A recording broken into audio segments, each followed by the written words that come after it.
So let me do a quick walkthrough of some of the assignment. Number 1 and 2, they want you to draw a picture. So let's look at what they actually want in let's do one of them. Let's do number 1. Number 1 says plane P and line M intersect at plane P at a 90-degree angle. So all we have to do is draw two things. First, I'm going to draw a plane. I'm going to call it P.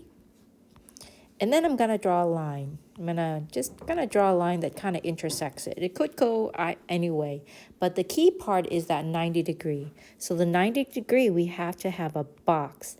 It has to have a box to indicate 90 degrees. Okay, so try to draw number 2, reading it. It wants 2 line segments intersecting. So try to draw it as correctly as you can. Number 3 through 10, it is either a true or false, and we will base it on our logic. So let's go over number 3, 4, 5, and let's say 10. So number 3, it says points D, B, and C are coplanar. Coplanar says they lie in the same plane. So D, B, and C, I noticed that they all are on that right plane there. So that's true. So they're all on the same plane. So we can say yes. So for number 3 then, we want to say true. Let me try to see if I can write this. Okay, I'm going to write T for true. Oh, it's in black. And then number 4, it says plane EAF is parallel to plane DBC.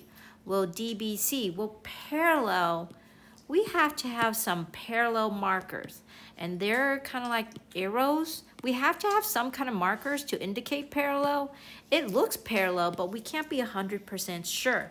So, okay, so for the first one, let's circle it's true. So it must be true. Number 4, we can't 100% say it's true or not. So we're going to say we can't really assume it because there's no markers. Number 5, plane M intersects AB, line AB at point A. Well, let's see here. Line AB is here. And then line M, if I cover that, that's right there. Does it intersect at point A? Well, point A is there. And yes, they do cross at point A, so it must be true. Number 10 then. AE has to be congruent to AF. So let's erase some of this and look at AE and AF. Well, they could look close to the same length, but there's no markers or distance that indicates they are or they are not. So we cannot assume anything that we don't know. So there's no tick marks, no numbers. We cannot assume. So that is what you're doing for the rest of them. See if you can prove it. If it is not 100% for certain, we cannot assume it. And good luck with the rest of the assignment.